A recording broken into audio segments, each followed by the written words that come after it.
घर की रोशनी में अर्जुन घर पहुंचा तो सुबह के 1 बज चुके थे। उसके अपार्टमेंट की शांति में वो भूरा बैग एक अजनबी उपस्थिति जैसा लग रहा था। उसने सावधानी से बैग खोला और संदूक और चाबी को अपने कार्य डेस्क पर रख दिया। अब रोशनी में संदूक और भी रहस्यमय लग रहा था। अर्जुन ने अपने दस्ताने पहने। वह हमेशा पुरानी चीजों को छूने से पहले ऐसा करता था और संदूक को पलट कर देखा। इसके नीचे की लकड़ी पर एक निशान खुदा हुआ था, एक मुड़ा हुआ त्रिकोण जिसके केंद्र में एक आंख बनी थी। यह कोई साधारण कारीगरी नहीं थी, यह किसी गुप्त समाज या प्राचीन प्रतीकवाद का हिस्सा लग रहा था। अर्जुन ने चाबी उठाई। यह आश्चर्यजनक रूप से हल्की थी। उसने चाबी को ताले के छेद में डालने की कोशिश की। क्लिक! चाबी पूरी तरह से ताले के खांचे में फिट हो गई, जैसे वह उसी के लिए बनाई गई थी। अर्जुन ने गहरी सांस ली। यह वह क्षण था जिसका वह घंटों से इंतजार कर रहा था। वह धीरे धीरे चाबी को घुमाने लगा। ताले से किसी भी प्रकार की चरमराहट की आवाज नहीं आई। इसके बजाय एक हल्की, उच्च पिच वाली गुनगुनाहट सुनाई दी, जो तुरंत बंद हो गई। टुक! ताला खुल गया। अर्जुन ने संदूक का ढक्कन धीरे से उठाया। उसे उम्मीद थी कि अंदर सोना, हीरे या कोई प्राचीन पांडुलिपि होगी, लेकिन जो कुछ अंदर था वह उससे कहीं ज्यादा अजीब था।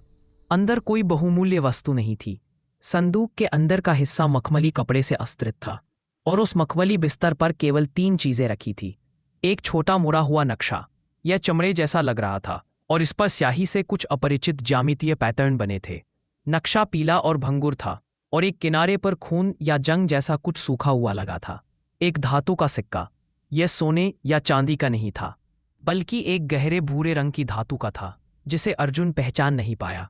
सिक्के के एक तरफ एक महिला का अस्पष्ट चेहरा खुदा था और दूसरी तरफ एक ऐसा अंक खुदा था जो अंग्रेजी या हिंदी का नहीं था। यह रोमन अंक जैसा दिखता था, लेकिन एक अतिरिक्त क्षैतिज रेखा के साथ। आई ओवरलाइन आई, शायद 12 का कोई गुप्त संस्करण।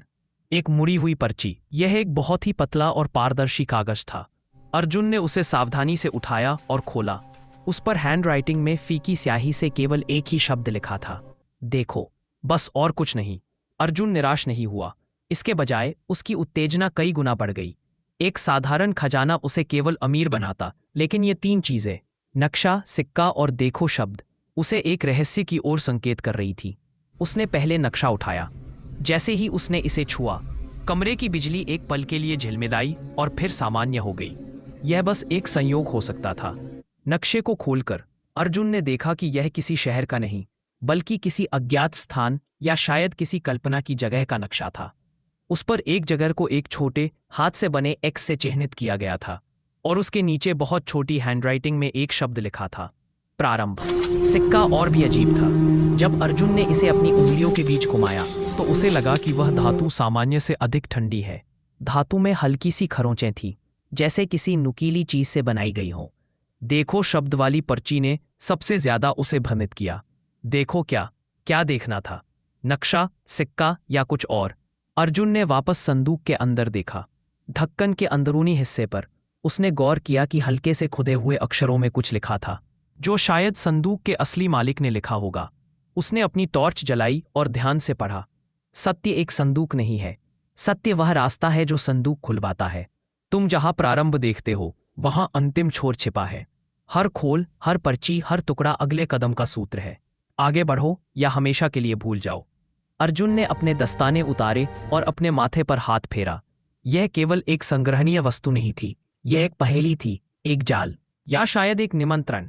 सलीम का डर अब उसे समझ में आने लगा था। यह संदूक सिर्फ एक बॉक्स नहीं था, यह एक डोर थी जो उसे एक अनसुलझे रहस्य के केंद्र तक ले जा सकती थी। उसने डेस्क पर पड़े नक्शे की ओर देखा। उस पर चिह्नित जगह, प्रारंभ। तो हम कहां से प्रारंभ करते हैं? अर्जुन ने खुद से फुसफुसाते हुए पूछा। उसकी संग्रहकर्ता की प्रवृत्ति ने जीत हासिल कर ली थी। वह अब पीछे नहीं हट सकता था। अगले कुछ मिनटों में अर्जुन ने अपने कंप्यूटर पर नक्शे के पैटर्न, प्रतीकवाद और असामान्य अंकों की जांच शुरू कर दी, यह जानने के लिए कि उसका प्रारंभ बिंदु कहाँ है और सत्य का रास्ता क्या हो सकता है। उसकी रोमांचक यात्रा अब शुरू हो चुकी थी।